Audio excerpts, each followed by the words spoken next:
Mesdames, Messieurs, bonjour et bienvenue à cette session d'information consacrée à l'actualité internationale. Oui, que nous démarrons par la Guinée.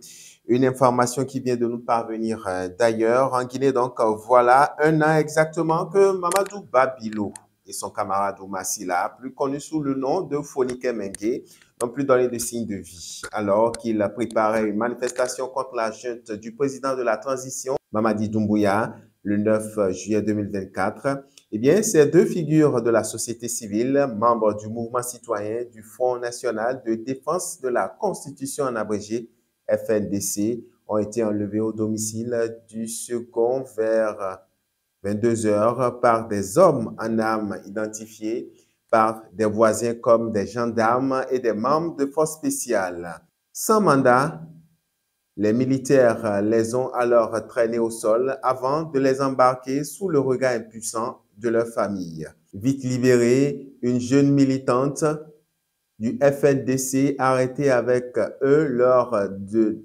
l'enlèvement qu'ils tentaient de s'interposer a raconté, je cite, après avoir fui du pays qu'elle s'était fait passer ce soir-là, frappée à plusieurs reprises. Les trois militants ont été transportés à bord d'un véhicule jusque dans l'enceinte de la présidence, d'où ils ont ensuite été déportés sur l'archipel des îles Los, au large de la capitale guinéenne où réside régulièrement le général Mamadi Doumbouya, selon des sources de Radio France Internationale rapportées par Magazine Jeune Afrique. Des îles connues aussi pour avoir abrité l'ancien bagne colonial français de Fotoba, recouvert par le président de la transition, selon Jeune Afrique, et que le FNDC et l'ONU désignent comme le lieu de détention arbitraire de Mamadou Biloba et Fonike Mengue.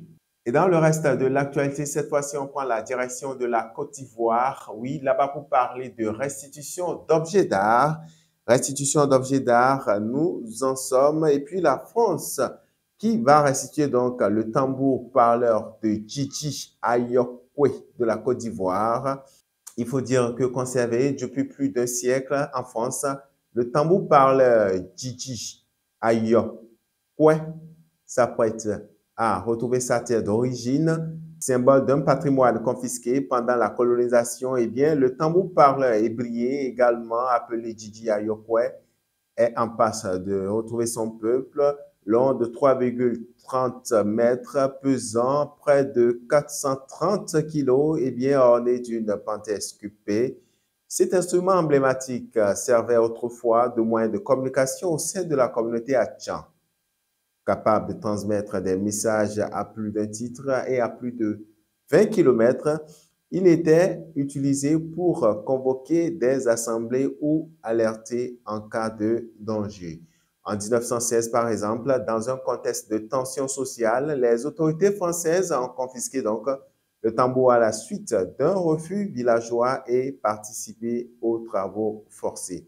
Il sera ensuite exposé en 1929 au musée du Trocadéro, puis transféré au musée du Quai Branly, où il a été restitué en 2022. Mesdames, Messieurs, terminons cette session d'information consacrée à l'actualité internationale par les États-Unis d'Amérique. Eh bien, nous sommes au pays de l'oncle Sam. Là-bas, les présidents sénégalais, libériens, gabonais, mauritaniens et bissau-guinéens entament dès ce mercredi 9 juillet 2025 une visite de 3 jours aux États-Unis avec, pour point d'orgue, un dialogue, je cite, de haut niveau et un déjeuner de travail avec Donald Trump. Le président américain espère notamment conclure cette conclusion avec plusieurs partenaires, avec les pays qui disposent d'importantes ressources stratégiques. Le président américain Donald Trump donc, les a conviés pour plusieurs motifs. Le format de la rencontre est inédit du mercredi, donc comme je le disais, 9 au vendredi 11 juillet. Ces 5 chefs d'État sont conviés donc à Washington pour le sommet avec les États-Unis.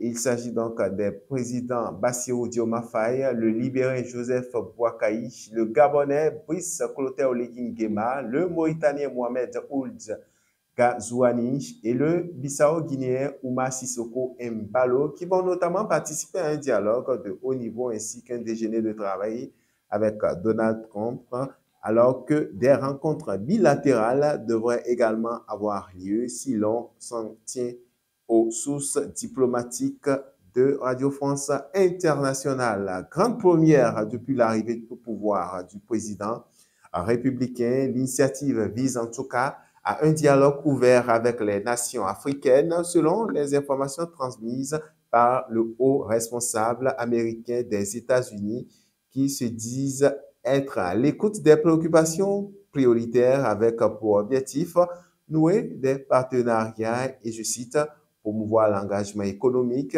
et l'investissement du secteur privé. Fin de cette session d'information sur Iroko Media TV. Merci à tous de nous avoir suivis et à très bientôt.